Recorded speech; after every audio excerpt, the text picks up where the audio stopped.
হ্যাঁ কি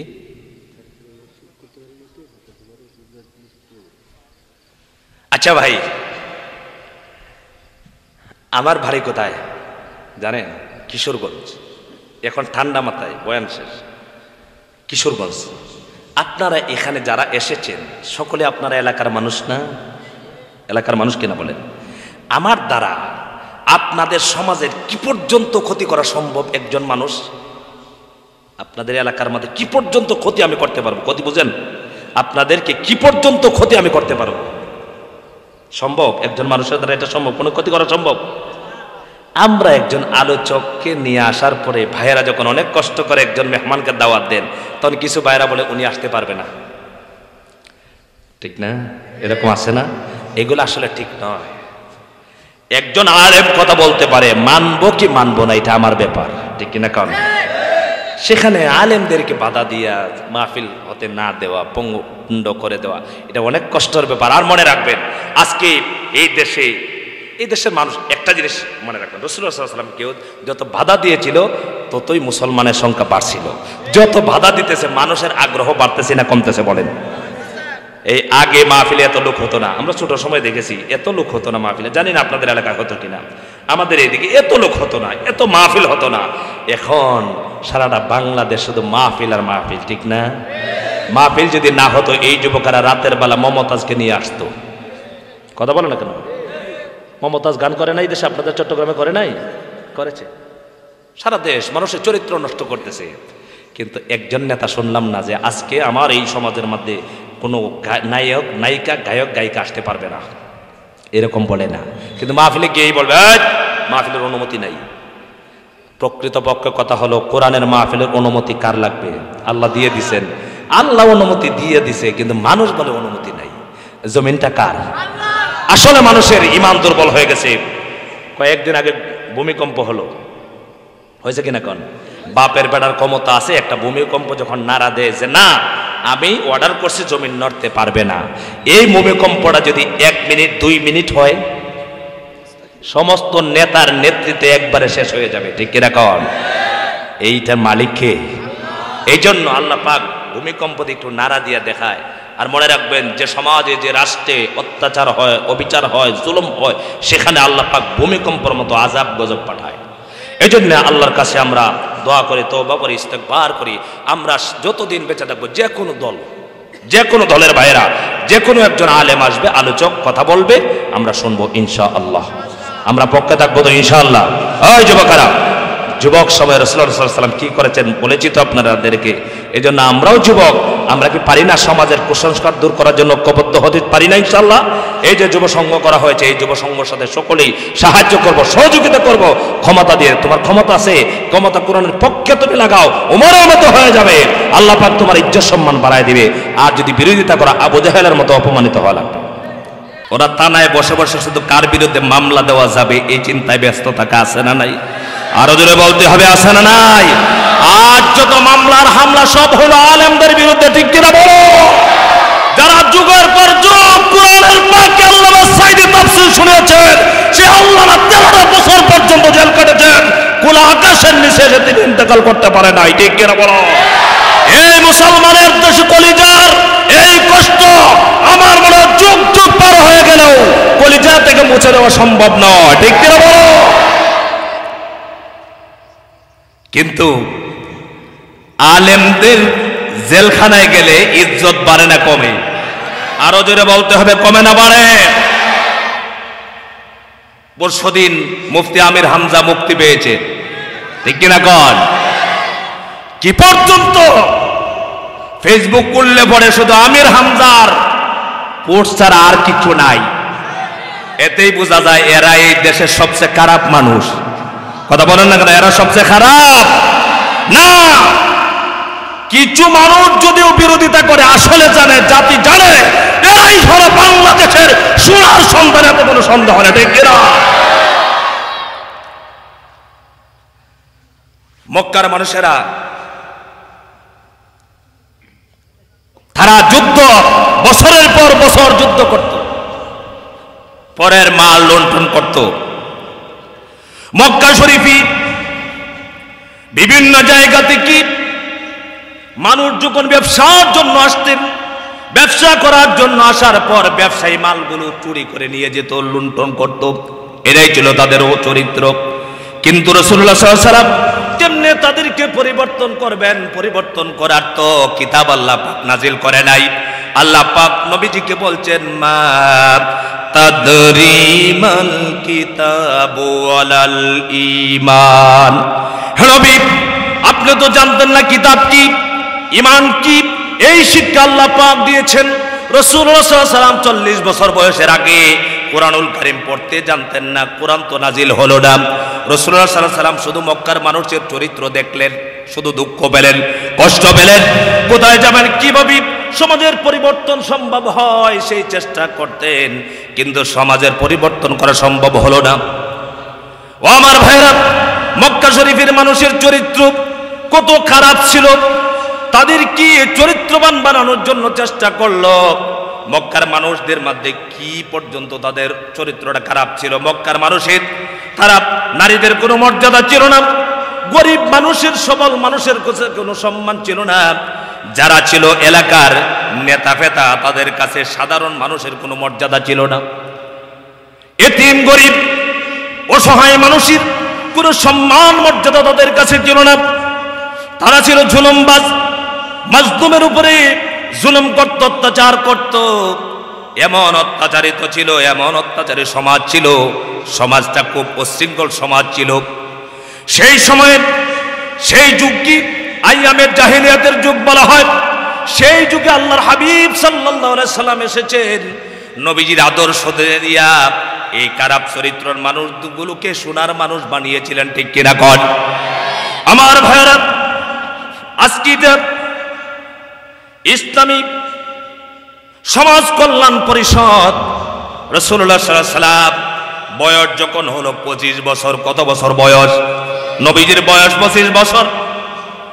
নবুয়ত প্রাপ্ত হওয়ার 15 বছর আগে রাসূলুল্লাহ সাল্লাল্লাহু আলাইহি ওয়াসাল্লাম একটা যুব সংঘ করেছিলেন, যুবকদেরকে নিয়ে। নবীজি নবুয়ত প্রাপ্ত হন নাই, নবুয়ত পান নাই, এর আগে 15 বছর আগের ঘটনা। নবীজি একটা যুব সংঘ করেছিলেন, যে যুব সংঘের নাম আজও ইতিহাসের পাতায় লেখা রয়েছে, যেটার নাম হলো হিলফুল ফুজুল যুব সংঘ। আছে না নাই? কিয়ামত পর্যন্ত স্বর্ণাক্ষরে লেখা থাকবে।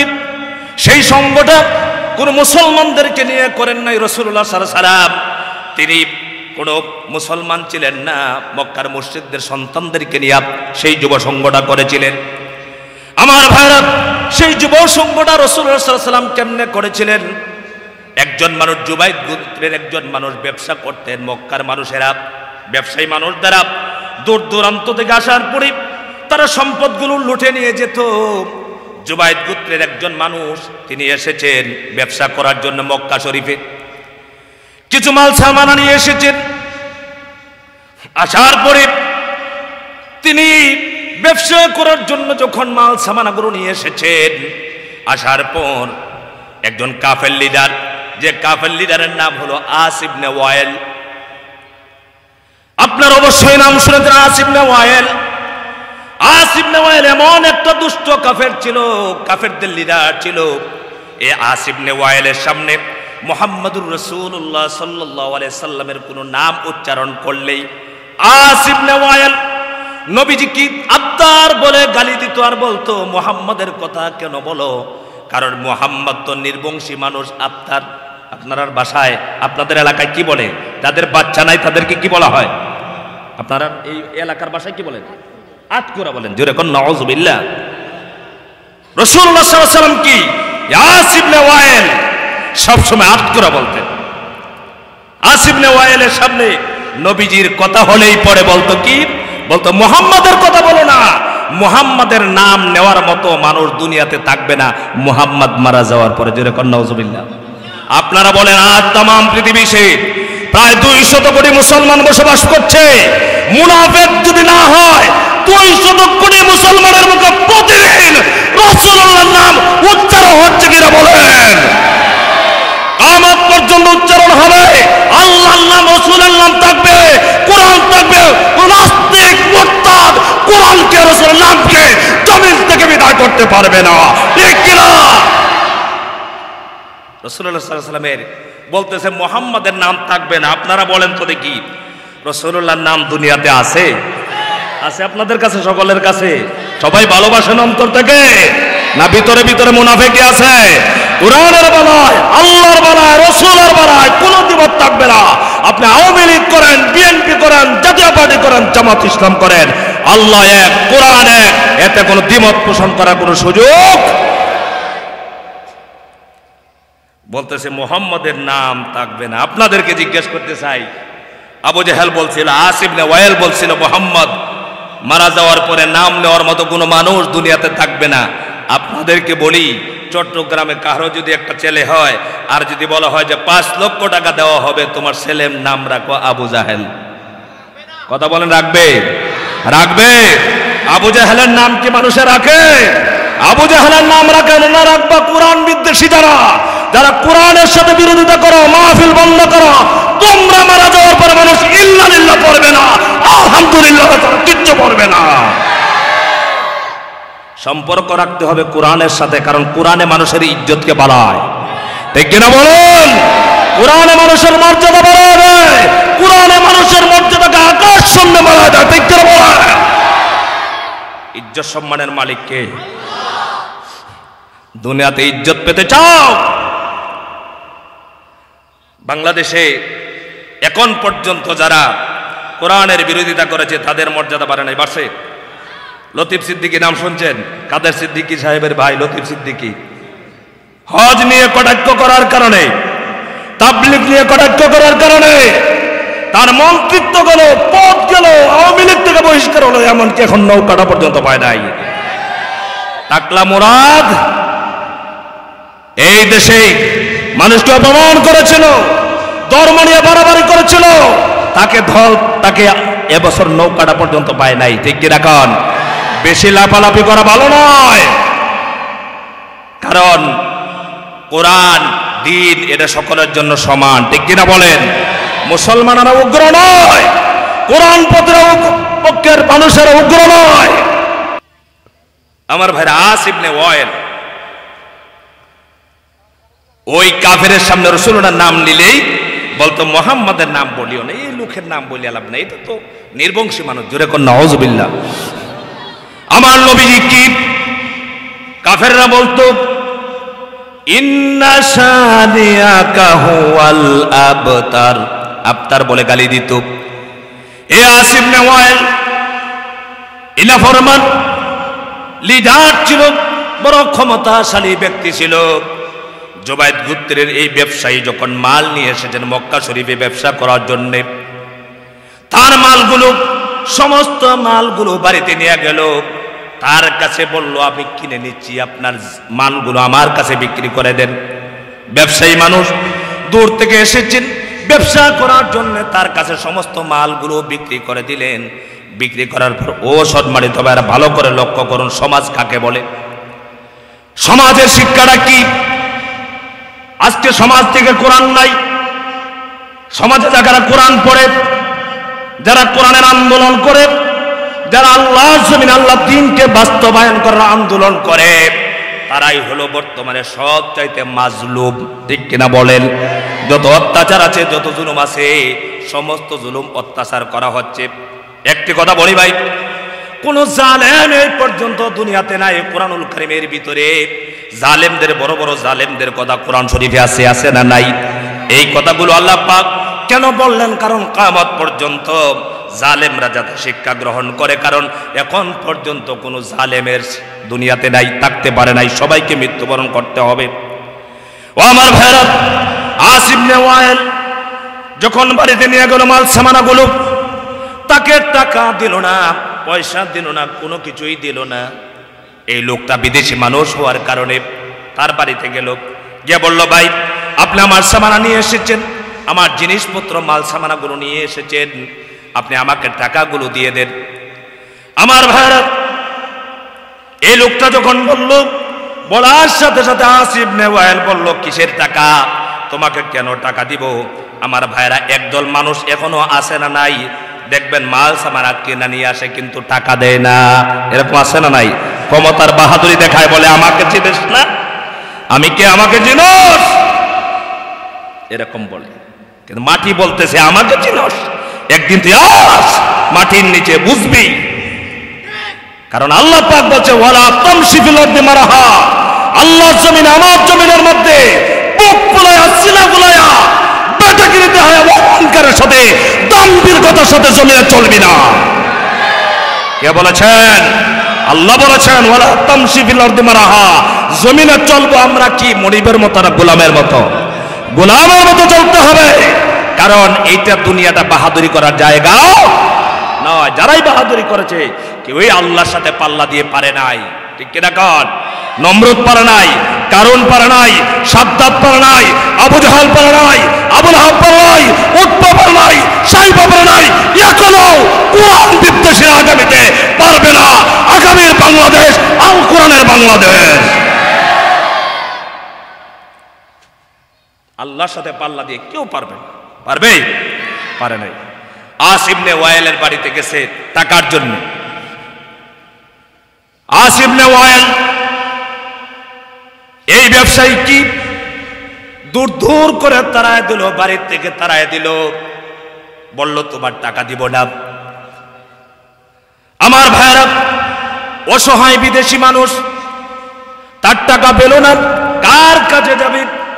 সমাজের মধ্যে নেতৃস্থানীয় যারা ছিল নেতাদের কাছে গেলেন, নেতাদের কাছে গিয়া বললেন নেতারা আমার মাল সামানাগুলো আস ইবনে ওয়াইল নিয়ে এনেছে, সে কিনে নিয়েছি, কিন্তু আমি বারেবার তার বাড়িতে ঘোরাফেরা করেছি, টাকার জন্য গেছি, কিন্তু টাকাগুলো আদায় করতে পারলাম না। আপনারা তো হলেন সমাজপতি, সমাজের নেতা, আপনাদের এলাকার সমাজপতি আছে না নাই? আপনার এলাকা আছে, সমাজের মাতাব্বর আছে। মনে রাখবেন সমাজের মাতাব্বর যারা তাদের দায়িত্ব আছে, আছে না নাই? কুল্লুকুম রাইন ওয়া কুল্লুকুম মাসউলুন আন রাইয়াতি। আল্লাহর হাবিব বলেছেন তুমি একটা ঘরের নেতা, তোমার ঘরের ব্যাপারে দায়িত্ব আছে। তুমি সমাজের নেতা, সমাজের ব্যাপারে কিয়ামতের ময়দানে তোমাকে জিজ্ঞাসা করা হবে। তুমি তালার নেতা, তোমাকে হাশরের ময়দানে আল্লাহ পাক তোমার তালা সম্পর্কে জিজ্ঞাসা করবেন। তুমি রাষ্ট্রের নেতা, কিয়ামতের ময়দানে তোমার রাষ্ট্র সম্পর্কে জবাবদিহিতা করতে হবে। জবাবদিহিতা না করা পর্যন্ত একটা পা জমিন থেকে উঠানোর সাহস পাবে না। পরকাল আছে না নাই?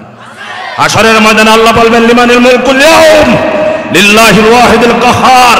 হাশরের ময়দানে আল্লাহ পাক বলবে আজকের বাহাদুরি কার? আজকে হামান কোথায়, কারণ কোথায়, সাদ্দাত কোথায়, এই চার শাসকগুলি কোথায় যারা আমার নিরীহ মানুষদেরকে নিষ্পেষিত করত, নির্যাতন করত, জুলুম করত, আজকে কোথায়? যারা পরকালে বিশ্বাসী তারা জুলুম করতে পারে না, ঠিক কিনা কর? জুলুম করতে পারে? আস ইবনে ওয়াইল সমাজপতিদের কাছে টাকার জন্য দাঁড়ে দাঁড়ে ঘুরছে। সমাজের নেতা যারা প্রত্যেকের বাড়িতে হলো এই লোকটা। যাওয়ার পরে নেতাদের কাছে গিয়া বললেন নেতারা আস ইবনে ওয়াইল আমার টাকাগুলো নিয়ে গেছে, মেহেরবানি করে আপনারা সমাজের নেতৃস্থানীয় যারা আছেন, মাতাব্বর যারা আছেন, আপনারা আমার টাকাগুলো, পাওনাগুলো আদায় করে দেন। আমার ভাইরা, সমাজ যখন খারাপ হয়ে যায়, সমাজের মানুষ যদি বেশিরভাগ খারাপ হয়ে যায়, এই সমাজের মধ্যে ভালো কিছু আশা করা যায় না। আশা করা যায় না কি কন? ভালো আশা করা যায় না। সেখানে যাওয়ার পরে লিডারেরা বললেন আমাদের দ্বারা সম্ভব নয়, বরং টাকা তো দিলই না, এই লোকটাকে হত্যার হুমকি দিল, বলল তুমি যদি এখনই চলে না যাও তোমাকে হত্যা করা হবে। আহারে বিদেশি মানুষ, আপনি গেছেন সৌদি আরব, গেছেন ব্যবসা করার জন্য, কোনো মানুষ যদি আপনার সমস্ত মালগুলো লুণ্ঠন করে নিয়ে যায়, টাকাগুলি না দেয়, তাহলে কতটুকু কষ্ট আপনার হবে? ও আমার ভাইরা, এই লোকটা সমাজের প্রত্যেকটা মানুষের দ্বারে দ্বারে ঘুরলেন, ঘরে ঘরে ঘুরলেন। ঘুরার পরেও যখন টাকাগুলো আদায় করতে পারলো না, এলাকার নেতারা সবাই তাকে সরাইয়া দিল, সবাই তাকে হুমকি দিল। এরপরে নিরুপায় হয় লোকটা চলে আসলেন। আসার পর রাত্র যখন হয়ে গেল, ফজরের সময় সূর্য যখন পূর্ব দিকে উদিত হচ্ছে, সঙ্গে সঙ্গে আবু খুবাইস পাহাড়ের উপরে উঠে গেলেন। এই নিরীহ মানুষটা, ব্যবসায়ী মানুষটা পাহাড়ের উপরে উঠে চিল্লাচিল্লি শুরু করছে, চিল্লাইতেছেন আর বলতেছেন, হে কুরাইশেরা, মক্কার মানুষেরা, তোমরা বিদেশি ব্যবসায়ী মানুষকে সাহায্য করো। বিদেশি ব্যবসায়ী মানুষের সমস্ত সম্পদগুলো লুণ্ঠন করে নিয়ে গেছে।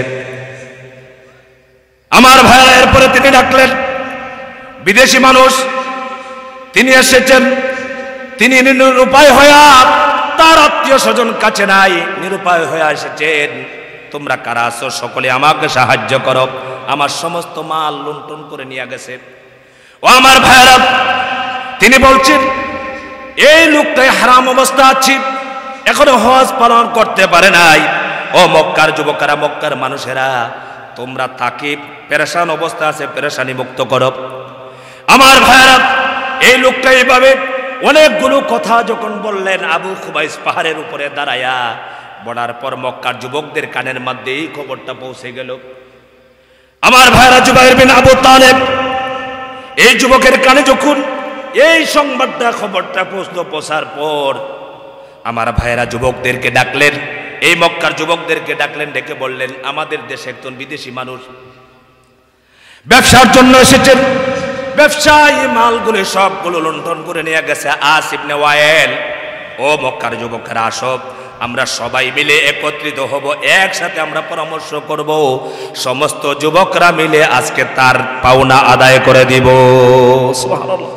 আব্দুল্লাহ ইবনে জুবরানের বাড়িতে সকল যুবকরা একত্রিত হলেন। রাসূলুল্লাহ সাল্লাল্লাহু আলাইহি ওয়াসাল্লামকেও ডাকলেন, কারণ নবীজি ছিলেন আলামিন। রাসূলুল্লাহ সাল্লাল্লাহু আলাইহি ওয়াসাল্লাম মক্কার মানুষের, সকল মানুষের বিশ্বস্ত মানুষ ছিলেন। আমার নবীজি কেমন বিশ্বস্ত ছিলেন? মক্কার কাফেররা মুহাম্মদুর রাসূলুল্লাহ সবাই বলেন সাল্লাল্লাহু আলাইহি ওয়াসাল্লাম, নবীজিকে দেখার পর কাফেররা পর্যন্ত বলতো, এই আমাদের আল আমিন যায়। কারণ হলো নবীজির আদর্শটা কেমন ছিল, নবীজির চরিত্র কেমন ছিল। রাসূলুল্লাহ সাল্লাল্লাহু আলাইহি ওয়াসাল্লাম জীবনে একজন মানুষকে গালি দেয় নাই, একজন মানুষকে কষ্ট দেয় নাই, একজনকে আঘাত করে নাই, একজনকে মারে নাই। ও যুবকেরা, রাসূলুল্লাহর আদর্শটা গ্রহণ করো। আজকে আমরা কার আদর্শ গ্রহণ করতেছি?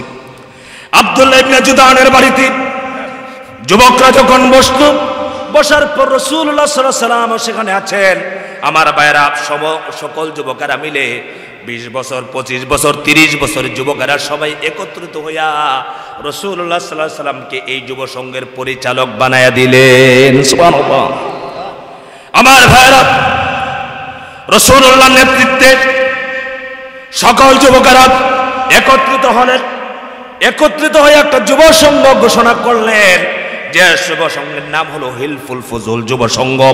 এই যুব সংঘের তাদের চিন্তা চেতনা ছিল, এই মক্কা শরীফের মধ্যে মারামারি হতে দেওয়া হবে না, কোনাকুনি হতে দেওয়া হবে না, অনর্থক যুদ্ধ বিগ্রহ হতে দেওয়া হবে না। সকল যুবকেরা মিলে সকলে আস ইবনে ওয়াইলের বাড়িতে গেল। আস ইবনে ওয়াইলের বাড়িতে গিয়া সমস্ত যুবকেরা বলছে, ও আস ইবনে ওয়াইল, এই যে জুবাইদ গোত্রের লোকটা ব্যবসায়ী মালগুলি তুমি নিয়ে এসেছ, এই মালগুলি সবগুলি তুমি টাকা ফেরত দিতে হবে। আস ইবনে ওয়াইল দেখল সমস্ত যুবকেরা ঐক্যবদ্ধ হয়েছে। যখন ঐক্যবদ্ধ হলো, সমস্ত যুবকেরা মিলে এই মাজলুম মানুষটার টাকাগুলি আদায় করে দিল। বলেন সুবহানাল্লাহ। ও বাসখালীর যুবকেরা, ও যুবকেরা, মাহফিল শুনলে হবে না, সমস্ত যুবকেরা এক থাকতে হবে। আমাদের সমাজে, আমাদের রাষ্ট্রে কোনো খারাপ কাজ হতে দেওয়া হবে না। খারাপ কাজ বন্ধ করার জন্য কারা কারা বুকের টাকা আল্লাহর রাস্তায় দিয়ে দিতে রাজি আছে? হাত তুলে দেখাও।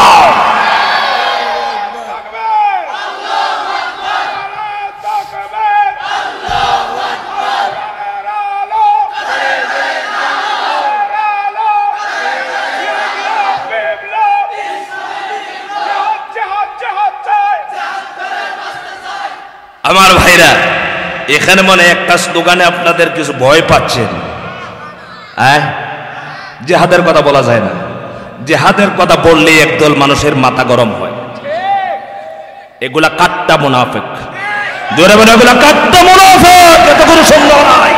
কারণ কি, জিহাদ মানে মারামারি নয়। জিহাদ মানে কোন দলের মানুষকে একদল আরেক দলকে মারামারি, এটার নাম জিহাদ নয়। ঠিক কিনা কন? জিহাদ হলো ইসলামের বিরুদ্ধে যখন কথা বলবে, আল্লাহর জমিন থেকে আল্লাহর দ্বীনকে বিদায় করতে চাইবে, আল্লাহর কোরআনকে বিদায় করতে চাইবে, অনর্থক মুসলমানদেরকে হত্যা করবে, মুসলমানরা বসে থাকবে না, মুসলমানরা প্রতিবাদ করে তুলবে। ঠিক কিনা বলা? আমরা বুঝি যে জিহাদের কথা বললেই মনে হয় কোন দলের মানুষের বিরুদ্ধে কথা বলতেছে, যেরকম নাউজুবিল্লাহ। আপনারা রাগ করতেছেন, আমরার দেশে আওয়ামী লীগ, বিএনপি, জামাত ইসলাম আছে না? আওয়ামী লীগে মুসলমান ভাইরা করে না আওয়ামী লীগ? মুসলমানের বিরুদ্ধে কি যুদ্ধ নাকি? কিন্তু কোরআনের বিরোধিতা যদি আমার বাবা করে, আমার দাদা করে, আমার 14 গোষ্ঠী করে, কাউকে কোরআনের বিরুদ্ধে কথা বললে শান্ত হবে না। কিন্তু যে কোনো মানুষ, রাসূলুল্লাহ সাল্লাল্লাহু আলাইহি ওয়াসাল্লাম যখন সমাজ গঠন করলেন, এই সমাজ গোষ্ঠীর ভিত্তিতে হলো না, রক্তের সম্পর্কের কারণে হলো না। রাসূলুল্লাহ বললেন, তোমাদেরকে আমি ভাই ভাই বানায় দিলাম ঈমানের ভিত্তিতে। কিসের ভিত্তিতে বলেন? আর যারা বলেন কিসের ভিত্তিতে? আল মুসলিম আখুল মুসলিম। আওয়ামী লীগ, বিএনপি, জামাত ইসলাম জাতীয় পার্টি কোনো ভেদাভেদ নাই, মুসলমান হলেই ভাই ভাই। ঠিক কিনা বলেন? আর যদি নিজের আপন ভাইও হয়, বাপও হয়, কিন্তু কোরআন মানে না, তার সাথে কোনো সম্পর্ক থাকবে না। ইমানদারের কোনো সম্পর্ক থাকতে পারে না। ইমানদারের সম্পর্ক থাকবে কার সাথে? ইমানদারের সাথে। আমার ভাইরা, যুবকেরা সবাই মিলে যখন টাকাগুলো, পাওনাগুলো আদায় করে দিল, সেই লোকটা টাকা পেয়ে গেল। এটা ছিল যুবকদের কাজ। রাসূলুল্লাহ নবুয়ত পাওয়ার আগে 15 বছর আগের ঘটনা। নবীজি মক্কা শরীফের মধ্যে যুবকদেরকে নিয়ে এমন সুন্দর সমাজ গঠন করার জন্য চেষ্টা করলেন, সমাজ গঠন করলেন, হিলফুল ফুজুল যুবসংঘ করলেন। সেটার একমাত্র উদ্দেশ্য ছিল সমাজ থেকে অত্যাচার অনাচার বন্ধ করে দেওয়া। আজকে সমাজের ভিতরে অত্যাচার অবিচারের অভাব নাই, আছে নাকি? কোন অত্যাচার আছে তো? গরিবের উপরে ধরে অত্যাচার, যারা একটু নেতৃত্ব কর্তৃত্বের মালিক হয়ে গেছে, এই মানুষগুলো দুর্বলের উপরে অত্যাচার করে। জমি দখল থেকে নিয়ে এমন কোনো অপরাধ নাই যে অপরাধ বর্তমানে বাংলাদেশে নাই। সমস্ত অপরাধ আছে, আছে না নাই? হত্যা, খুন, গুম থেকে নিয়ে এমন কোনো অপরাধ নাই, সমস্ত অপরাধগুলো করতেছে। আমার ভাইরা, যখন হিলফুল ফুজুল যুব সংঘ করা হলো, আমার রাসূল সাল্লাল্লাহু আলাইহি ওয়াসাল্লাম সহ সমস্ত যুবকেরা 6 দফা একটা ঘোষণা করলেন। কয় দফা? জোরে বলেন, কয় দফা? 6 দফা। আপনারা দেখেন এই 6টা দফা, এটা আমাদের সমাজের উপকারে আসে কিনা?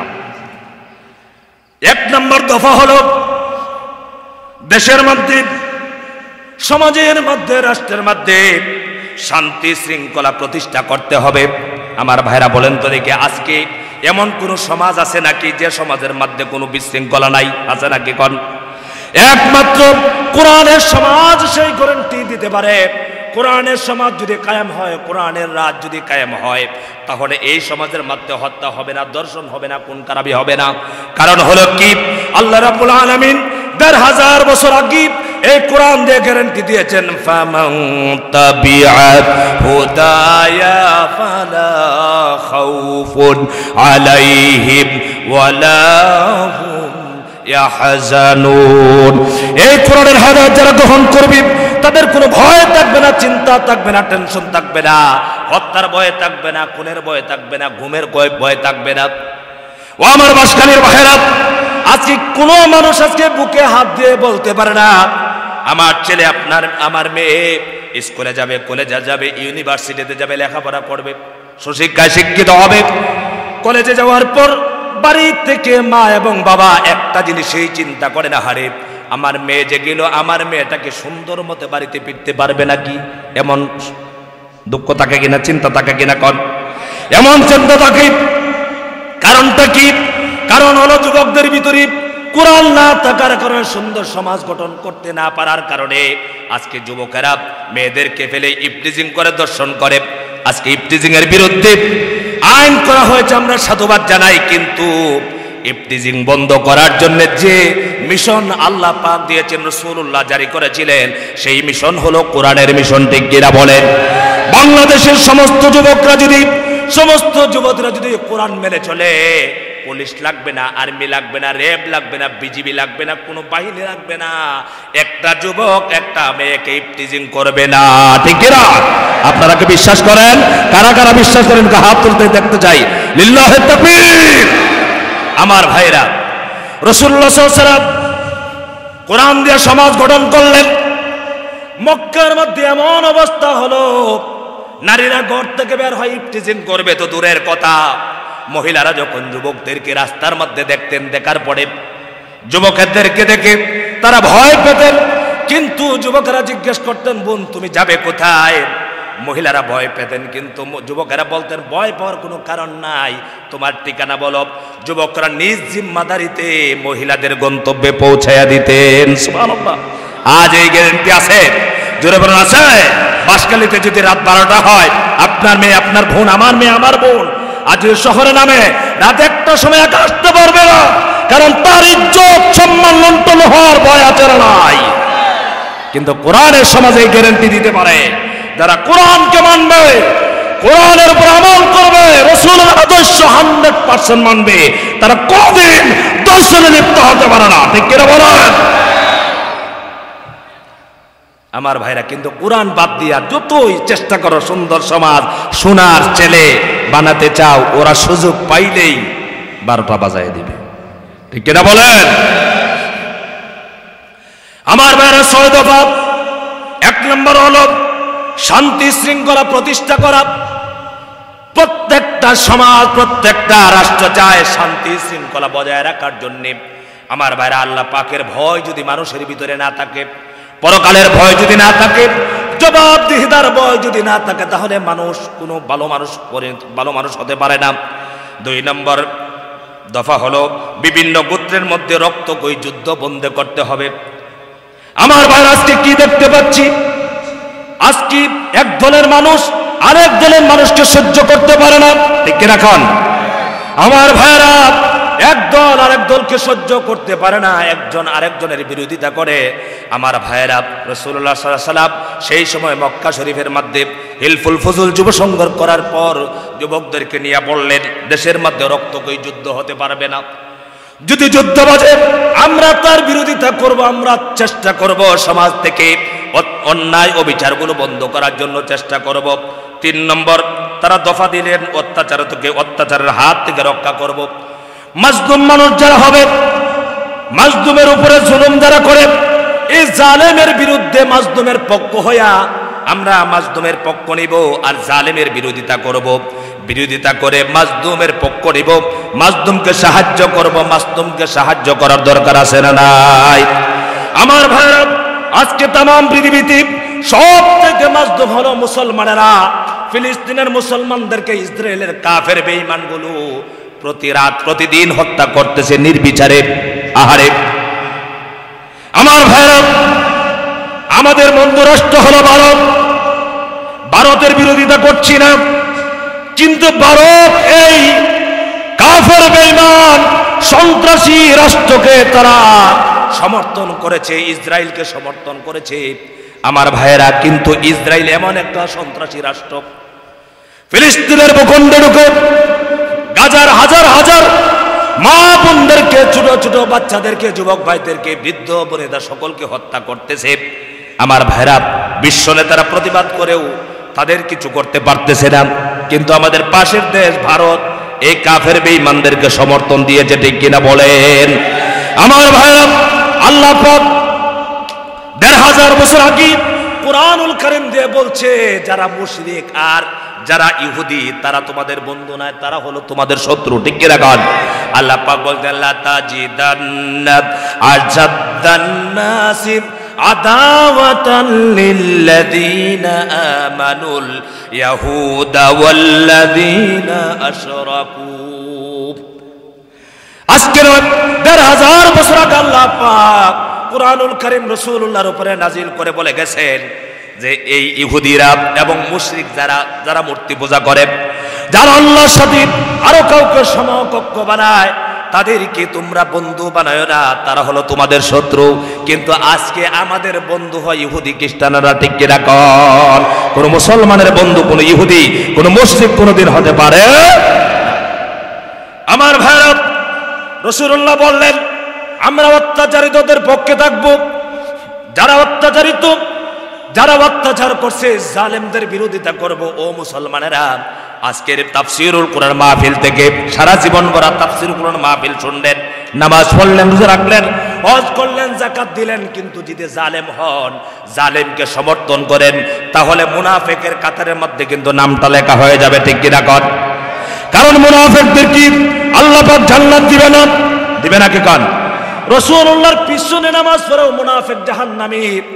আব্দুল্লাহ ইবনে উবাই ইবনে সালুল মুনাফিক ছিল, রাসূলুল্লাহর বিরোধিতা করত, কিন্তু নবীজির পিছনে নামাজ পর্যন্ত আদায় করেছে। ঠিক কিনা কন?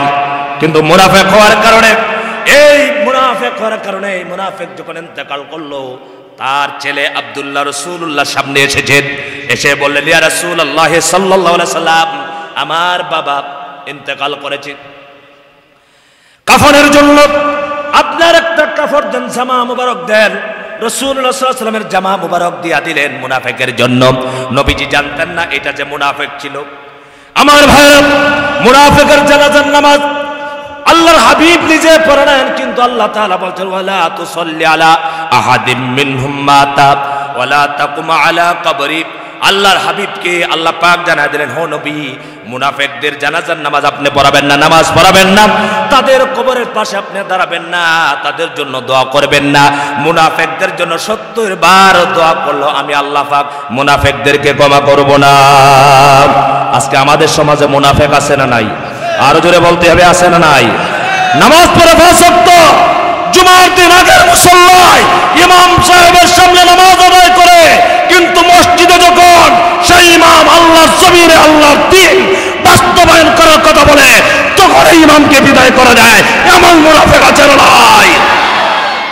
এমন মুনাফিকদেরকে বয়কট করতে হবে, মসজিদ কমিটিকে বাদ দিতে হবে। ঠিক কিনা বলেন? কারণ এরা মসজিদ পরিচালনা করার মতো ক্ষমতা রাখে না। সব ঠিক আছে, নামাজ পড়ে সব, যখন বলে আসো আল্লাহর জমিনটা আল্লাহর আইন দিয়া চালাই, কোরআন দিয়া চালাই, তখনই বলে এই শুরু করছে। আমার ভাইরা, এটা মানতে হবে। যদি মুসলমান স্বীকার করেন আল্লাহর আইন কোরআনে আছে না নাই? আরো যেটা বলতে হবে, আছে না নাই? আল্লাহর আইন কিয়ামত পর্যন্ত কেউ পরিবর্তন করতে পারবে না। দুনিয়ার আইন সংশোধন করা যায়, সংযোজন করা যায়, কিন্তু আল্লাহর কোরআনের আইন কিয়ামত পর্যন্ত যদি কেউ চায়, আল্লাহর কোরআনের একটি নক্ত পরিবর্তন কেউ করতে পারবে না। কোরআনের মালিক কে? আরো জোরে বলতে হবে, কে? কোরআন হেফাজত করবেন আল্লাহ।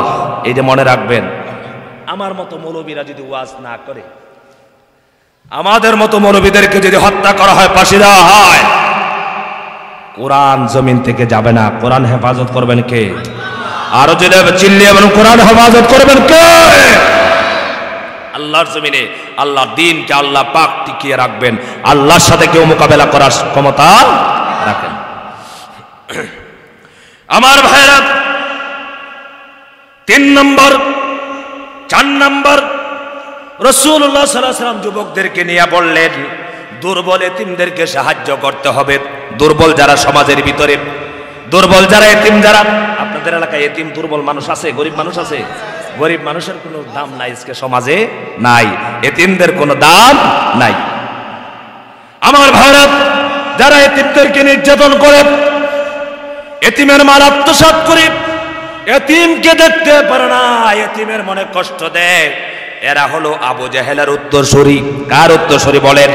আমার রাসূল বলেছেন, নবীজি ছিলেন সবচাইতে বড় এতিম। ঠিক কি রাখেন? আল্লাহ পাক বলেন, আলাম ইয়াজিদকা ইয়াতীমান ফাআওয়া। হে নবী, আপনাকে কি আমি এতিম পাই নাই? আমার রাসূল ছিলেন এতিম। এতিম শুধু এতিম নয়, নবী ছিলেন এতিমদের সর্দার। রাসূলুল্লাহ সাল্লাল্লাহু আলাইহি ওয়াসাল্লাম বলছেন, যারা এতিমকে সাহায্য করবে, এতিমকে ভালোবাসবে, এতিমকে মহব্বত করবে, এতিমের সঙ্গ দেবে, এতিমকে লালন পালন করবে, কিয়ামতের দিন এতিমের অভিভাবকরা আর আমি রাসূল পাশাপাশি থাকবো। বলেন সুবহানাল্লাহ। এতিমদেরকে এই যুবকরা তারা সংকল্প করলেন, তারা প্রতিশ্রুত, তারা বদ্ধ হলেন, তারা বললেন, আমাদের সমাজের মধ্যে কোনো দুর্বল মানুষ নির্যাতনের শিকার হবে না, কোনো এতিম অসহায় মানুষকে কোনো কাপুরুষ কোনো নির্যাতন করতে পারবে না, মোকাবেলা করবো আমরা। আজকে আপনারা বলেন, আপনাদের এলাকার সমস্ত মানুষ যারা আসছেন আজকের মাহফিলে, সবাই যদি বলেন যে আমাদের এলাকায় গরিব মানুষ যারা আছে, অতি দরিদ্র গরিব মানুষ আছে, তাদেরকে কেউ নির্যাতন করতে পারবে না, এতগুলো মানুষ এক পক্ষে থাকলে কোনো মানুষ কি শক্তি পাবে? জোরে বলেন, সাহস পাবে? পাবে না। আমার ভাইরা, আবু জাহেলের উত্তরসূরি হলো যারা এতিমদেরকে মারে, এতিমদের সম্পদ আত্মসাৎ করে। আমার ভাইরা, আবু জাহেলের নাম শুনছেন? আবু জাহেল রাসূলুল্লাহর চরম দুশমন। দুইজন এতিম ছেলে একদিন হঠাৎ করে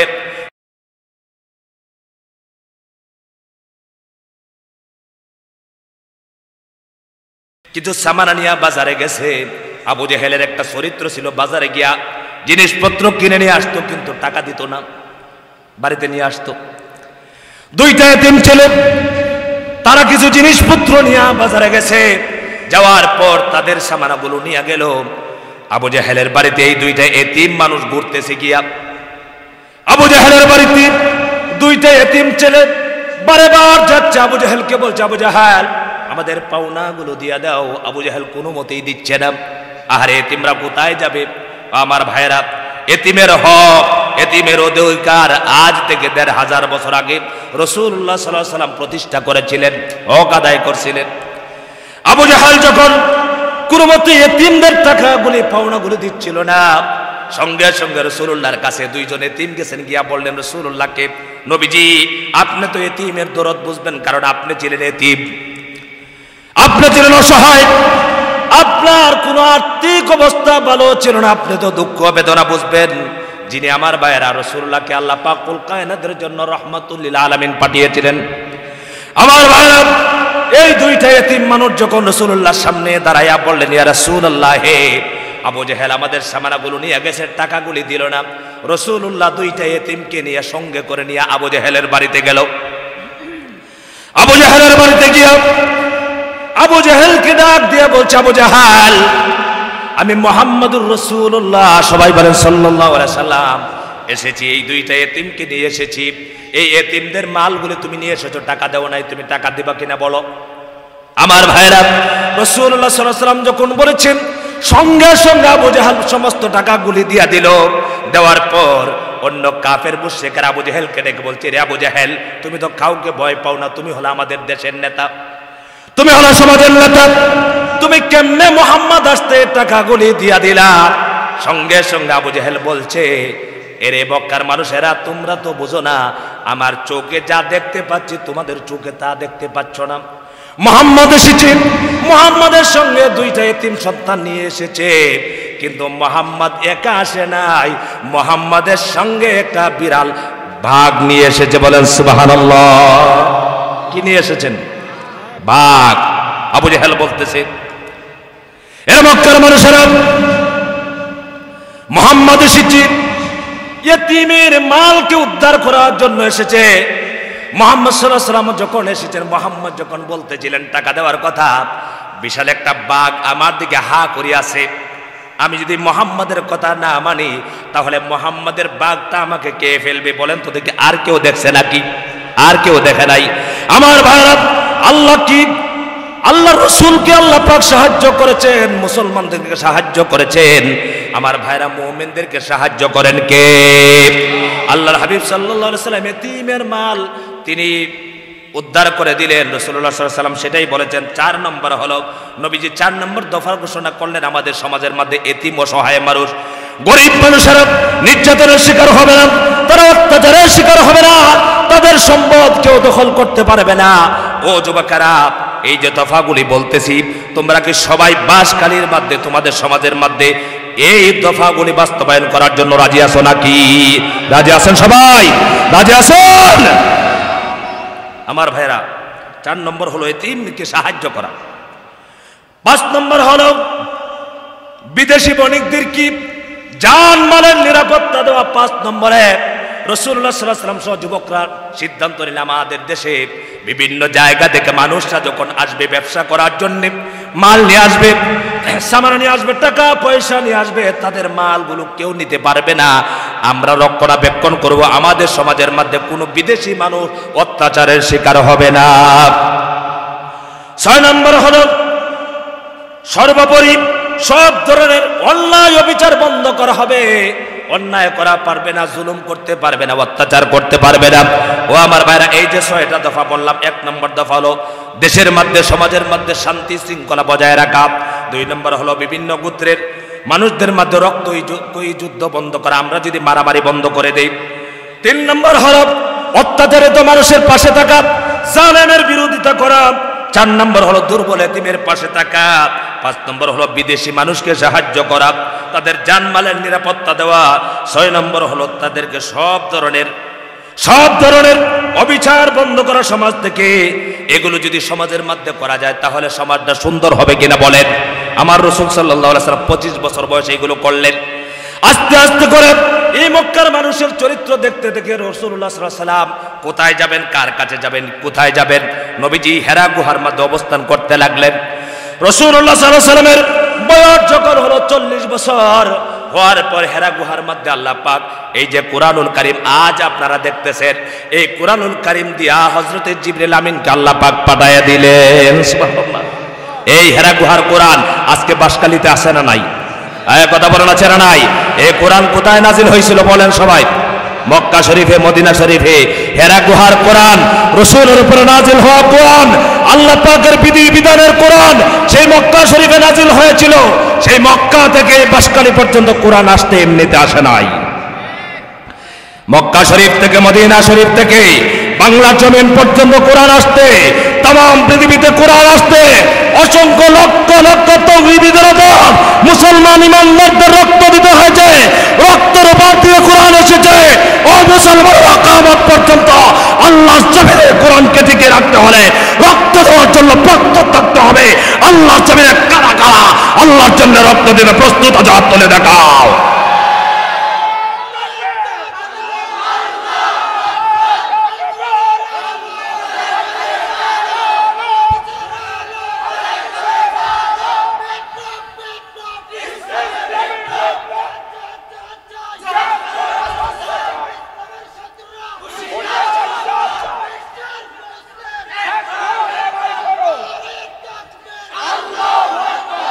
আমার ভাইরা, আমরার দেশে বলে সব দেখবেন ইমাম সাহেব যখন শুক্রবারে ওয়াজ করে, যখন সমাজ পরিবর্তনের কথা বলে তখন বলে এই হুজুরে রাজনীতি করে।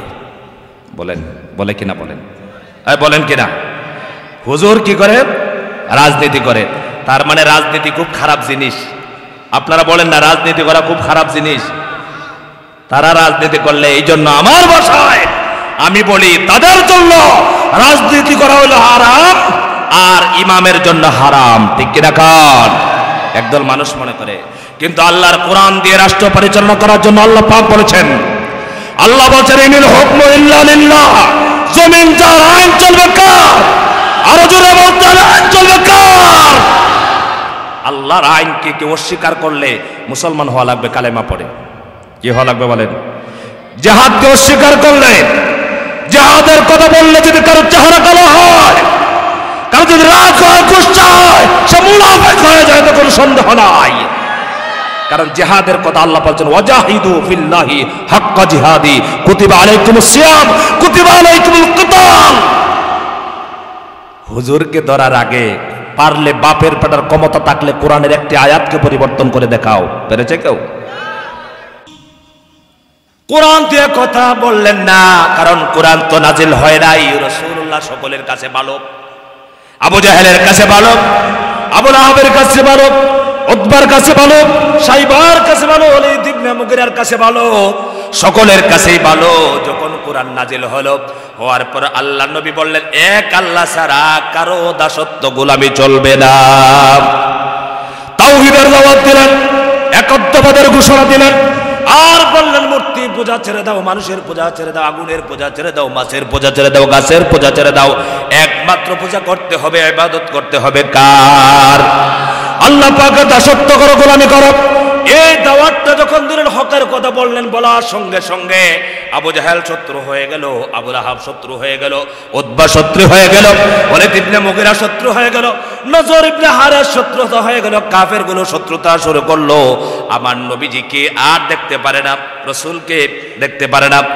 সাহাবায়ে কেরাম যারা কোরআন মেনেছেন, যাদের জীবন কি কোরআন দিয়ে চালাতে চাচ্ছে, সমাজের মধ্যে কোরআনটাকে ফিট করতে চায়, কিন্তু নবীজিকে কেউ দেখতে পারে না। আমার ভাইরা, রাসূলুল্লাহ সাল্লাল্লাহু আলাইহি ওয়াসাল্লাম এই কোরআন বাস্তবায়ন করার জন্য, সমাজের মধ্যে সুন্দর সমাজ কায়েম করার জন্য চেষ্টা করলেন। মক্কা শরীফের মধ্যে 13টা বছর পর্যন্ত, 3 বছর জেল পর্যন্ত কাটলেন। ও আমার ভাইরা, আজকে আলেম উলামারা জেল কাটতেছে। গতকালকে আমির হামজা জেল থেকে বের হয়েছে, রফিকুল ইসলাম মাদানী জেল থেকে বের হয়েছে, ঠিক কিনা কন?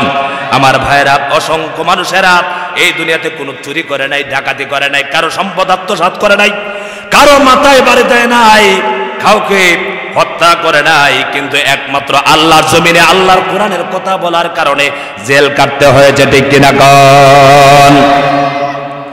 আমার ভাইরা, নবীজি যখন সমাজ গঠন করতে চাইলেন, এই কাফেররা বাধা দিল, সমাজ গঠন করতে দিল না।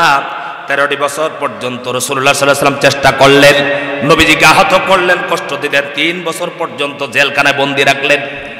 সাহাবায়ে কেরাম যারা কোরআনের রাত চাইলেন, কোরআনের সমাজ গঠন করতে চাইলেন, তারা ঘর ছাড়তে হলো, বাড়ি যেতে হলো, আবিসিনিয়া হিজরত করতে হলো। ঘর ছাড়লেন, বাড়ি ছাড়লেন, সব কিছু ছাড়লেন, ছেড়ে দিয়া মদিনা শরীফে হিজরত করলেন। শেষ পর্যন্ত রাসূলুল্লাহ সাল্লাল্লাহু আলাইহি ওয়াসাল্লাম নিজের ঘর ছাড়লেন, বাড়ি ছাড়লেন, সব কিছু ছাড়লেন, ছেড়ে হিজরত করে মদিনায় চলে গেলেন।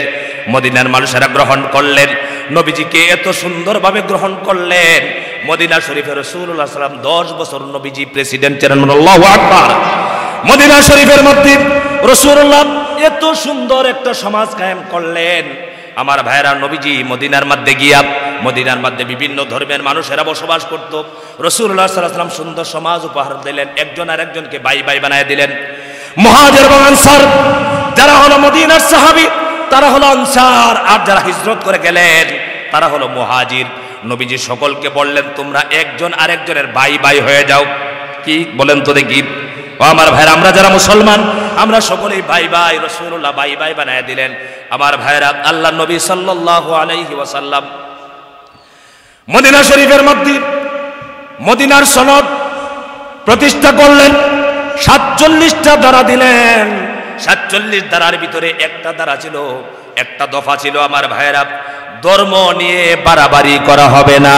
ধর্ম নিয়ে, আমার ভাইরা, আজকে আমাদের মুসলমানের দেশ বাংলাদেশ, আমাদের দেশে হিন্দু আছে, বৌদ্ধ আছে, খ্রিস্টান আছে, অনেক ধর্মের মানুষেরা আছে, তারা পূজা করবে, কোনো অসুবিধা নাই, ঠিক কিনা বল?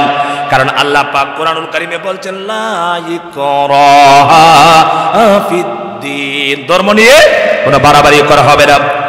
নবীজি সাল্লাল্লাহু আলাইহি ওয়াসাল্লাম বললেন, ধর্মের ব্যাপারে কোনো বাড়াবাড়ি চলবে না, সবাই মিলেমিশে চলতে লাগলেন। আমার রাসূল সাল্লাল্লাহু আলাইহি ওয়াসাল্লাম কত উদার ছিলেন। নবীজি সমাজের মানুষ সবাইকে নিয়ে কত উদার মনের ছিলেন। আমার ভাইরা, রাসূলুল্লাহ সাল্লাল্লাহু আলাইহি ওয়াসাল্লাম মদিনা শরীফ থেকে হুদায়বিয়ার সন্ধি যে করা হলো, রাসূলুল্লাহ 1400 সাহাবায়ে কেরাম নিয়া, এর আগে নবীজি স্বপ্নে দেখেছেন হজ করতেছেন। নবীজির স্বপ্নটা ছিল ওহী, বলেন না সুবহানাল্লাহ। রাসূলুল্লাহ স্বপ্নে দেখলেন তিনি হজ করতেছেন, হজ করেছেন, সম্পাদন করেছেন, মাথা মুন্ডন করেছেন, কুরবানি করেছেন। নবীজি স্বপ্ন দেখার পর রাসূলুল্লাহ সাল্লাল্লাহু আলাইহি ওয়াসাল্লাম সাহাবীদের কাছে যখন বললেন, ও সাহাবীরা, আমি তো এই স্বপ্নটা দেখলাম, সাহাবীরা আগ্রহ পোষণ করলেন। কোন তারিখ স্বপ্নে দেখেন নাই। নবীজি 1400 সাহাবায়ে কেরাম নিয়ে মক্কা অভিমুখে রওনা হয়ে গেলেন। রাসূলুল্লাহ প্রতিমধ্যে গিয়ে একজনকে পাঠিয়ে দিলেন খবর নেওয়ার জন্য। মক্কা শরীফে গিয়ে দেখলেন মক্কার মানুষেরা তারা যুদ্ধের জন্য প্রস্তুতি গ্রহণ করতেছে।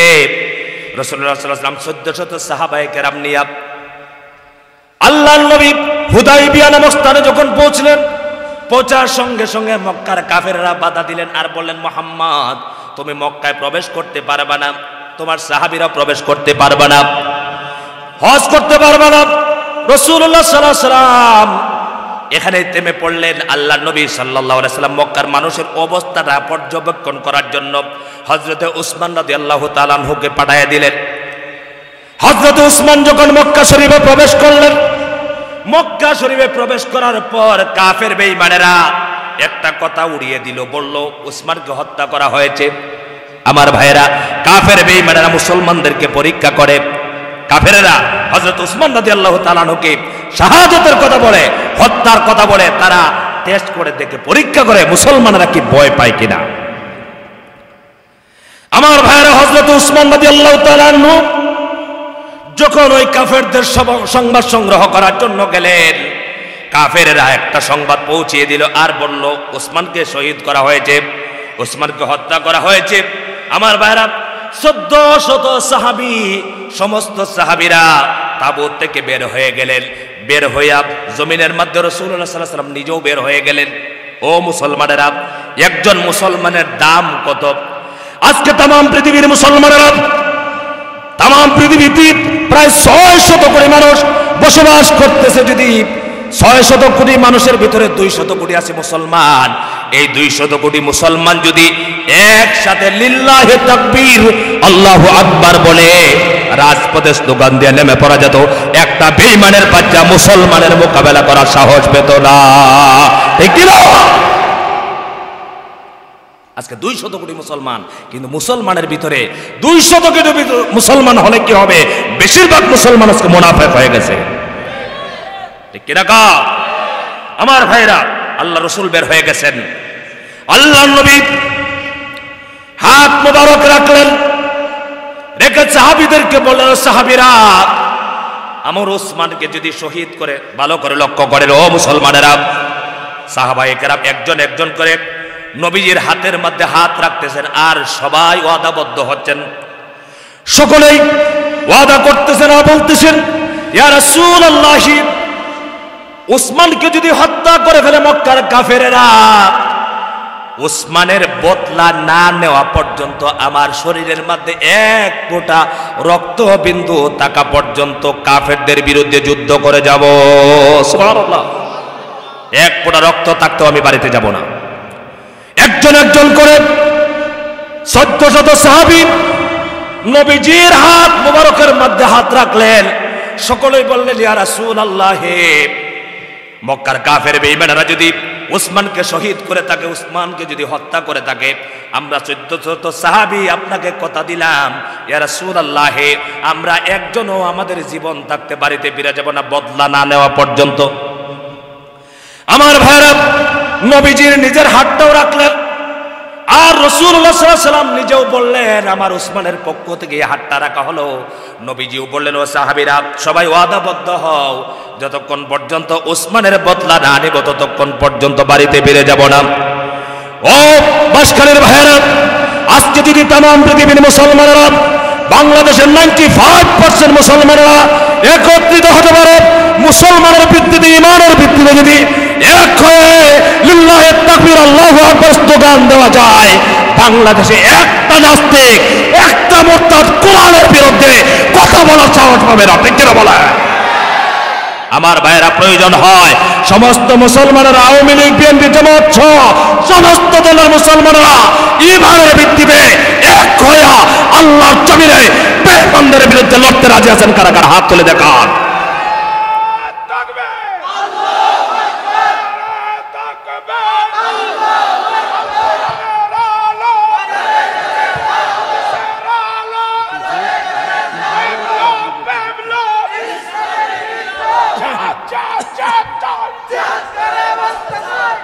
আমার ভাইরা, এই মুহূর্তে যখন সাহাবীরা ওয়াদাবদ্ধ হলেন,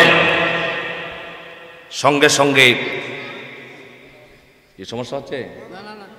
কোন সমস্যা হলে বলবেন। কোন সমস্যা আছে? আমি শেষ করে ফেলছি কিছু সময়ের ভিতরে ইনশাআল্লাহ। আমার ভাইরা, হক কথা বললে কারো গায়ে লাগবে, ঠিক কিনা কান? এই জন্য কিছু করার নাই, হক কথা আমাকে বলতেই হবে, ঠিক কিনা বলেন? নবীজি সহ সাহাবায়ে কেরাম যখন কাফেররা দেখলো 1400 সাহাবী, তারা নিয়ত করেছে তারা জীবন থাকতে একজনও বাড়িতে ফিরে যাবে না উসমানের বদলা না নিয়া। বলেন না সুবহানাল্লাহ। এই মুহূর্তে দেখলেন হযরত উসমান রাদিয়াল্লাহু তাআলা ফিরে এসেছেন। আমার ভাইরা, সমস্ত সাহাবীরা সিদ্ধান্ত নিলেন যুদ্ধ করবেন। এই মুহূর্তে মক্কার কাফেরদের পক্ষ থেকে একজনকে পাঠিয়ে দেওয়া হলো রাসূলুল্লাহর কাছে। নবীজির কাছে এসেছেন, এসে রাসূলুল্লাহ সাল্লাল্লাহু আলাইহি ওয়াসাল্লামকে বলছেন, নবীজি যুদ্ধের দরকার নাই, মুহাম্মদ যুদ্ধের দরকার নাই, যুদ্ধ করার দরকার নাই, আসুন আমরা একটা সন্ধিপত্র স্থাপন করে সন্ধি লিখি, এই সন্ধিপত্রের ভিত্তিতে আমরা সবাই শান্তি শৃঙ্খলা বজায় রাখবো।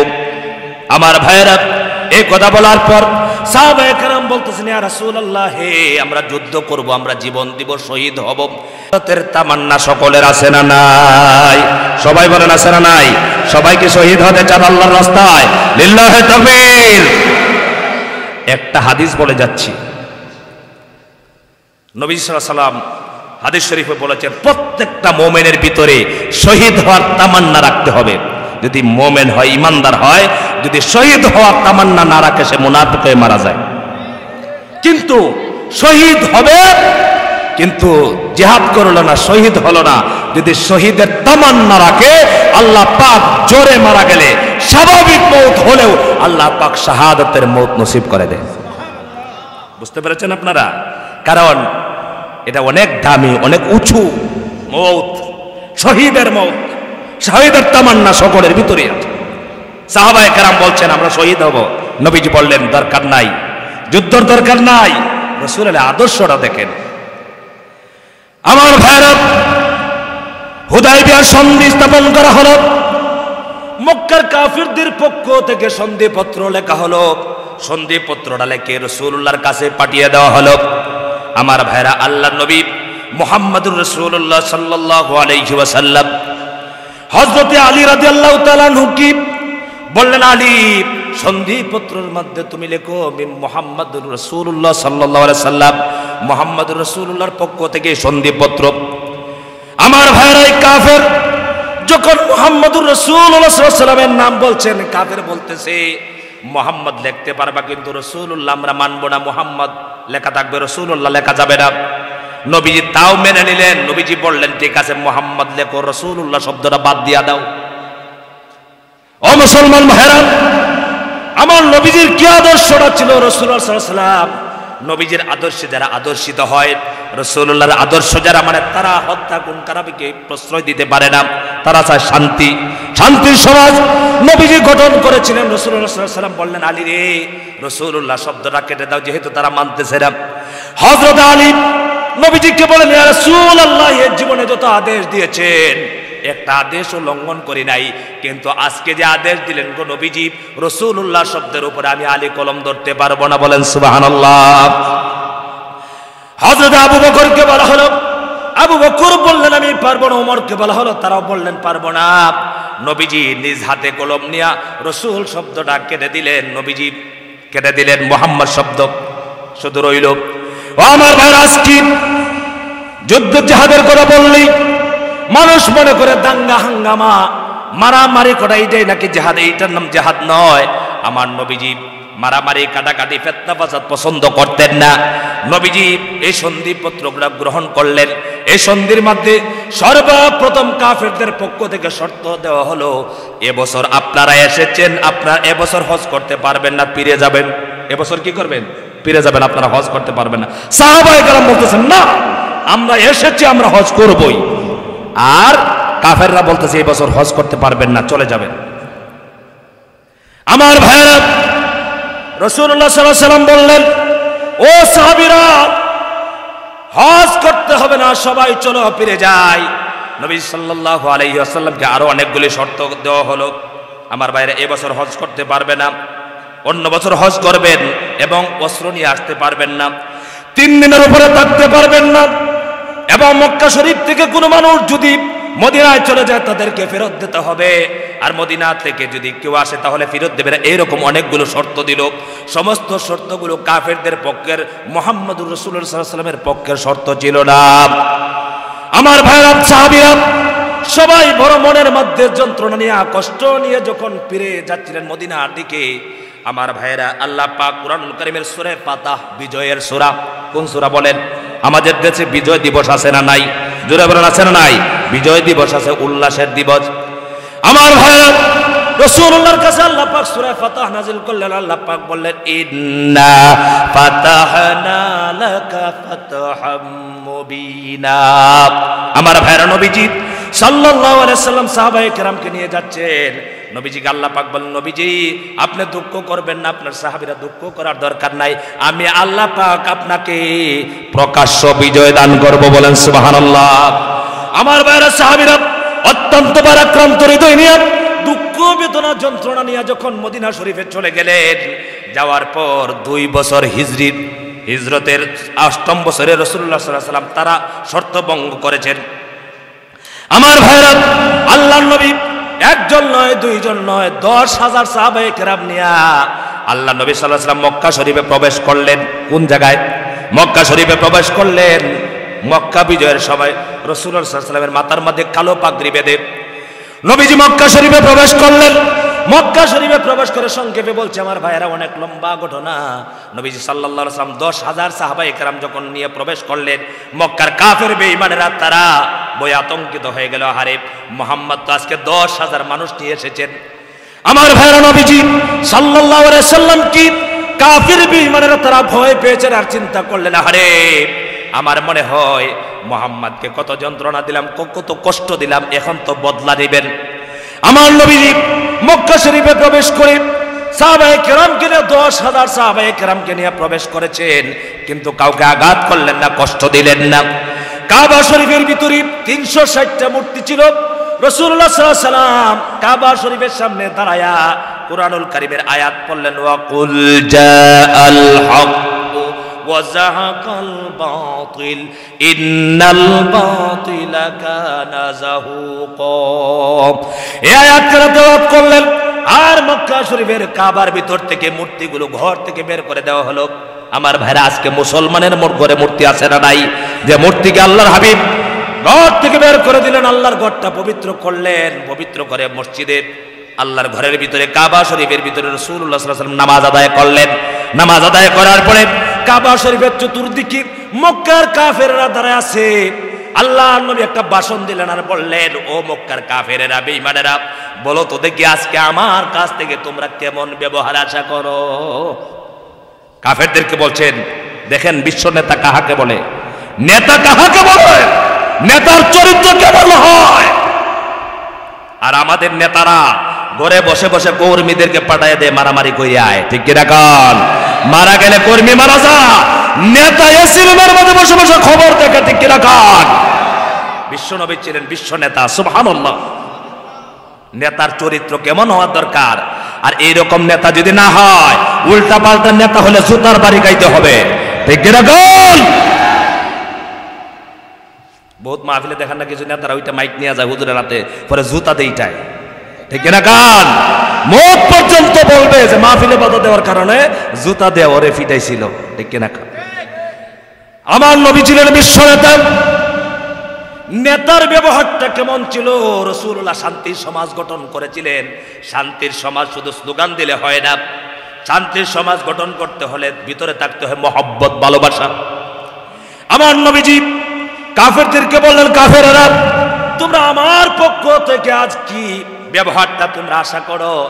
সকল কাফেররা বলছে, মুহাম্মদ তোমার কাছ থেকে আজকে আমরা শ্রেষ্ঠ ব্যবহার আশা করি, তোমার কাছ থেকে আমরা আজকে সবচেয়ে ভালো ব্যবহার আশা করি। আমার নবীজি কাবা শরীফের সামনে দাঁড়ায় সমস্ত মক্কাবাসীদেরকে লক্ষ্য করে বলেন, ও কাফেরেরা, আমাকে থাকতে দিলে না, ঘর সারা করলা, বাড়ি সারা করলা, বাপ দাদা সম্পদ ছেড়ে দিয়া হিজরত করলাম, মদিনা শরীফে থাকতে দিলে না। এরপরে আজকে আমার মনে কোনো দুঃখ নাই, আজকে তোমাদেরকে সাধারণ ক্ষমা আমার পক্ষ থেকে ঘোষণা করা হলো। সুবহানাল্লাহ। সাধারণ ক্ষমা ঘোষণা করলেন, এমন একজন চরিত্র নেতা দেখান। আমার ভাইরা, নবীজি সাল্লাল্লাহু আলাইহি ওয়াসাল্লাম ঘোষণা করলেন, আজকে যারা মসজিদের ভিতরে প্রবেশ করবে তারা নিরাপদে থাকতে পারবে। আমার ভাইরা, যারা ঘরের দরজা বন্ধ করবে তারাও নিরাপদে থাকবে, আর যারা আবু সুফিয়ানের ঘরের মধ্যে প্রবেশ করবে তারাও নিরাপদে থাকবে। আমার ভাইরা, মক্কা বিজয়ের দিন সব কিছু আল্লাহ পাক তো এই হারাম শরীফের ভিতরে হারাম করেছেন। একটা বেঈমান কাফের নবীজি হিজরত করে মদিনা শরীফে যাওয়ার পরে রাসূলুল্লাহর বিরুদ্ধে অনেক কথাবার্তা বলেছে, রাসূলুল্লাহকে গালিগালাজ করেছে, মন্দ বলেছে। এই কাফেরের ব্যাপারে আল্লাহ রাব্বুল আলামিন ওই কাফেরের ব্যাপারে সিদ্ধান্ত দিলেন এই কাফেরকে হত্যা করতে হবে। সে ছিল মুনাফিক। আমার ভাইরা, ওই মুনাফিক চিন্তা করলো যেহেতু হারাম শরীফের ভিতরে মানুষকে হত্যা করা, কাটাকাটি করা হারাম করেছেন, এই কাফের বেঈমান মুনাফিক আল্লাহর ঘরের কাবা শরীফের গিলাফের মধ্যে ধরে লটকে আছে। সে চিন্তা করেছিল আমাকে কেউ হত্যা করতে পারবে না। আল্লাহ রাব্বুল আলামিন সেই দিন মক্কা বিজয়ের দিন অল্প সময়ের জন্য তাকে হত্যা করা হালাল করে দিলেন। নবী সাহাবীদেরকে বলেন, সাহাবীরা এই মুনাফিক কোথায়? এই মুনাফিককে যেখানে পাইবা সেখানে তাকে হত্যা করো। আমার ভাইরা, আল্লাহ পাক দুই শ্রেণীর মানুষের বিরুদ্ধে যুদ্ধ করার জন্য আল্লাহ পাক নবীজিকে বলছেন। আল্লাহ পাক বলছেন, ইয়া আইয়ুহান নাবিয়্যু জাহিদিল কুফফারা ওয়াল মুনাফিকিন। হে নবী, আপনি জিহাদ করুন, সংগ্রাম করুন, লড়াই করুন। একটা হলো কাফের, আরেকটা হলো মুনাফিক। কয় দল মানুষের বিরুদ্ধে? কাফেরদের বিরুদ্ধে, মুনাফিকদের বিরুদ্ধে। এই মুনাফিক আল্লাহর ঘরে ধরে আছে। সাহাবায়ে কেরাম রাসূলুল্লাহকে বললেন, ইয়া রাসূলুল্লাহ সাল্লাল্লাহু আলাইহি ওয়াসাল্লাম, এই মুনাফিক তো আল্লাহর ঘরে ধরে আছে। নবীজি বললেন, তাকে সেখান থেকে নিয়ে আসো, তাকে হত্যা করো। এরপর থেকে কিয়ামত পর্যন্ত হারাম শরীফের মধ্যে মারামারি কাটাকাটি করা হারাম। সুবহানাল্লাহ। আমার ভাইরা, নবীজি কেমন সমাজ গঠন করলেন, রাসূলুল্লাহ সাল্লাল্লাহু আলাইহি ওয়াসাল্লাম এত সুন্দর ব্যবহার দেখালেন। আল্লাহর নবীর ব্যবহার দেখে মক্কার সমাজ সুন্দর হয়ে গেল। রাসূলুল্লাহ শান্তি সমাজ গঠন করলেন, কিন্তু রাসূলুল্লাহ কোনোদিন মারামারি করলেন না, ঠিক কি না? আমার নবীজি এত সুন্দর সমাজ গঠন করেছিলেন, রাসূলুল্লাহ সমাজ। আহারে, আমার নবীজি মক্কা বিজয়ের পর, মক্কা শরীফ যখন বিজয় হয়ে গেল, কাফের বেঈমানের আর জায়গা নাই। একটা মহিলা মানুষ ঘরের মধ্যে সামানাগুলো, গাঠুরিগুলো সব গুছিয়ে ঘর থেকে বের হয়ে যাচ্ছেন। আহারে, মক্কা শরীফ দখল করে ফেলেছে আব্দুল্লাহ ছেলে মুহাম্মদ। ঘর ছাড়া হচ্ছে, বাড়ি ছাড়া হচ্ছে, মহিলা সব কিছু নিয়ে চলে যাচ্ছে। রাসূলুল্লাহ সাল্লাল্লাহু আলাইহি ওয়াসাল্লাম এই মহিলাকে রাস্তায় পেলেন। এই মহিলাকে জিজ্ঞাসা করলেন, মা গো, তুমি কোথায় যাও? মহিলা ডেকে বলছেন, বাবারে, আব্দুল্লাহর ছেলে মুহাম্মদ মক্কা বিজয় করে ফেলেছে, দখল করে ফেলেছে। সে বড় সন্ত্রাসী, সে তার ভয়ে ঘর ছাড়তেছি, বাড়ি ছাড়তেছি। তোমারও যদি সময় থাকে, তুমিও যদি বাঁচতে চাও, তাহলে ঘর ছাড়ো, বাড়ি ছাড়ো। আমার ভাইরা, আল্লাহর নবী বললেন, মা গো, তোমার এই গাটুরি নিতে বড় কষ্ট হচ্ছে, মা গো, আমার কান্দের উপরের মধ্যে একটু দিয়া দাও তোমার গাট্টিটা। রাসূলুল্লাহ সাল্লাল্লাহু আলাইহি ওয়াসাল্লাম গাটুরিটা নিলেন। মহিলা আগে আগে যাচ্ছে, পিছনে পিছনের গাটুরি নিয়ে যাচ্ছেন। আমার ভাইরা, রাস্তার মধ্যে রাসূলুল্লাহ সাল্লাল্লাহু আলাইহি ওয়াসাল্লাম গিয়া যখন রাস্তা শেষ করলেন, মহিলা বলছেন, বাবারি, আমার এইটাই হলো গন্তব্য।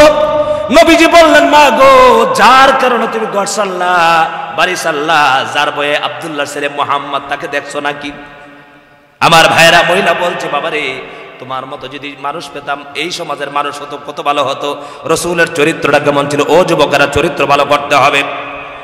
নবীজি সাল্লাল্লাহু আলাইহি ওয়াসাল্লাম বলছেন, মা গো, তুমি কি আব্দুল্লাহর ছেলে মুহাম্মদকে দেখতে পেয়েছো নাকি? মহিলা বলছে, না, দেখি নাই। সঙ্গে সঙ্গে রাসূলুল্লাহ সাল্লাল্লাহু আলাইহি ওয়াসাল্লাম বললেন, বাবার, ও মা, যে আব্দুল্লাহর ছেলে মুহাম্মদের বয়ে, সন্ত্রাসীর বয়ে ঘর ছাড়লা, বাড়ি ছাড়লা, এই মুহাম্মদই আজকে তোমার গাট্টি নিয়ে এসেছেন। বলেন সুবহানাল্লাহ। সেই ছিল মুহাম্মদের আদর্শ। এই সুন্দর ব্যবহার দিয়ে সমাজ গঠন করতে হয়। সমাজ লাঠি দিয়ে গঠন করা যায় না, কোন বাহিনী দিয়ে সমাজের মানুষের চরিত্র পরিবর্তন করা যায় না। এর জন্য সমাজের মানুষের সুন্দর ব্যবহার যদি করতে হয়, তাহলে 1 নম্বর লাগবে কোরআনের শিক্ষা। ডেকে রাখান, কোরআন শিক্ষা লাগবে, কে রাখান? কোরআনের শিক্ষা বাদ দিয়া, দুনিয়ার কোন তন্ত্র মন্ত্র দিয়া কামত পর্যন্ত যুব সমাজের চরিত্র পরিবর্তন হবে না, ঠিক কি রাখান? এই জন্য মুসলমানেরা কোরআনের সাথে সম্পর্ক রাখার জন্য প্রত্যেক যুবকেরা 5 ওয়াক্ত নামাজ পড়তে হবে, ঠিক কি রাখান? নামাজ নাই, সমাজ কায়েম হবে না, ঠিক কি রাখান? এই জন্য সুন্দর সমাজকে আমরা গঠন করতে চাই। সুন্দর সমাজ যখন আপনারা গঠন করতে চাইবেন, কোরআনের কথা বলবেন, তখন আপনার ঘর ছাড়তে হবে, বাড়ি ছাড়তে হবে, ঠিক না? কথা বলেন না কেন? আচ্ছা, আপনারা একটা সাদা দিলে একটা জবাব দেন তো, বলেন, এই দেশের আলেম ওলামারা কি চোর ডাকাত? এই দেশের কথা বলে না, কয়েকজন বলতেছে এরা কি চুরি করছে, কারো সম্পদ দখল করছে? কয়জন আলেমের বিরুদ্ধে মামলা আছে যে উনি 500 বিঘা জায়গা দখল করেছে? অথচ বহু নেতার বিরুদ্ধে বড় অভিযোগ আছে, কোটি কোটি টাকা ফাঁকি দিয়েছে। আজ পর্যন্ত দুদকে একজন বড় আলেমের বিরুদ্ধে বিরুদ্ধে একটা মামলা করতে পারে নাই। ঠিক কি এখন না? আপনাদের চট্টগ্রামের আলেমদের বিরুদ্ধে দুদকে মামলা করছে, কথা বলেন না কেন? মামলা করছে।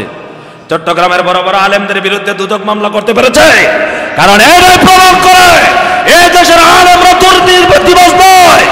এই দেশের আলেমরা মানুষের জায়গা দখল করে না।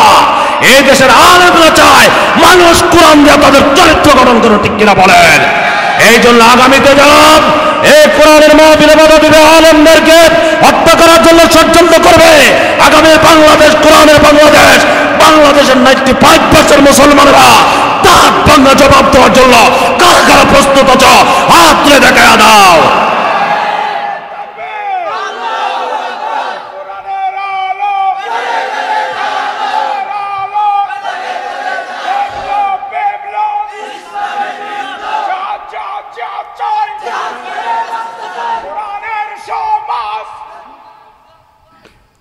কোরআনের সমাজ আপনারা চান?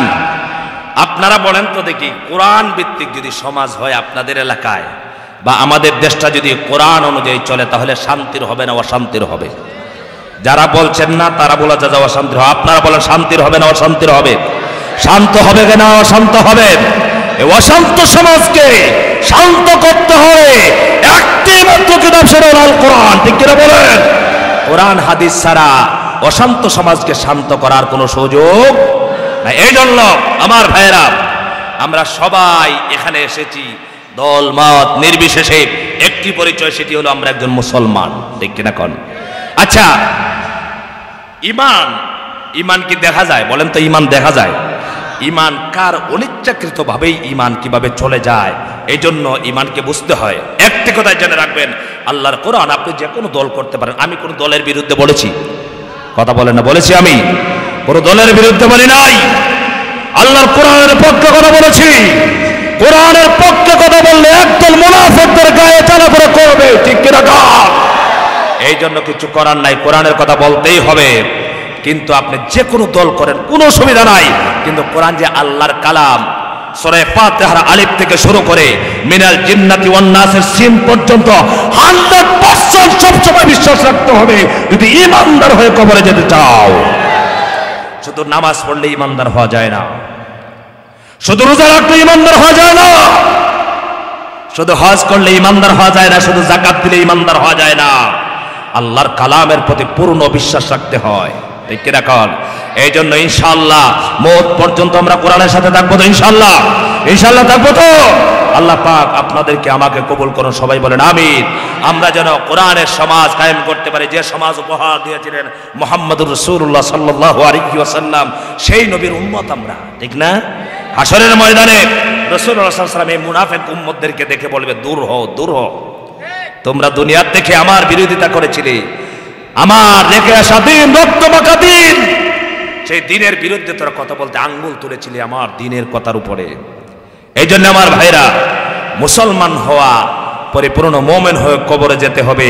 এই মুসলমান হয়ে টিকে থাকা, এই জন্য আল্লাহ তাআলা বলেন, ইন্নাল্লাযীনা ক্বালু রাব্বুনাল্লাহ সুম্মা ইসতাকামু, শুধু রব আমাদের আল্লাহ। আপনারা সবাই চিল্লাবেন আমাদের রবকে, আরো জোরে বলতে হবে আমাদের রবকে। এই সার্বভৌমত্বের মালিক একমাত্র কে? সমস্ত মালিক ক্ষমতার মালিক, সমস্ত ক্ষমতার মালিক, সবাই বলেন তো, সমস্ত ক্ষমতার মালিক। আরো জোরে বলেন, সমস্ত ক্ষমতার মালিক আল্লাহ। এটা বিশ্বাস রাখতে হবে আমার ভাইরা। আপনারা, আমরা রাজনীতির কারণে যেন এইসব বিষয় নিয়ে ফিতনা ফাসাদে আমরা লিপ্ত না হই। আল্লাহ পাক যেন আমাদের অশান্ত দেশকে শান্ত করে দেন, সমস্ত ফিতনা ফাসাদ থেকে আমাদের দেশ ও জাতিকে হেফাজত করেন, তামাম পৃথিবীর মুসলমানদেরকে হেফাজত করেন, সবাই বলেন আমিন। আমার ভাইরা, আমি অনেক ক্লান্ত মানুষ, অনেক কষ্ট করে এসেছি, আপনাদেরকে নিয়ে কিছু সময় আলোচনা করেছি। কথাগুলোর মধ্যে যদি ভুল ত্রুটি হয়ে থাকে আল্লাহর রাস্তায় আপনারা ক্ষমা করবেন, আমার জন্য দোয়া করবেন, আমি আপনাদের জন্য দোয়া করি। আমি মুসাফির মানুষ, আজকে এই পর্যন্ত রাখলাম। ইনশাআল্লাহ অন্যদিন যদি কোথাও দেখা হয় ইনশাআল্লাহ কথা হবে। ওয়া আখিরু দাওয়ানা আলহামদুলিল্লাহি রাব্বিল আলামিন। IUB media.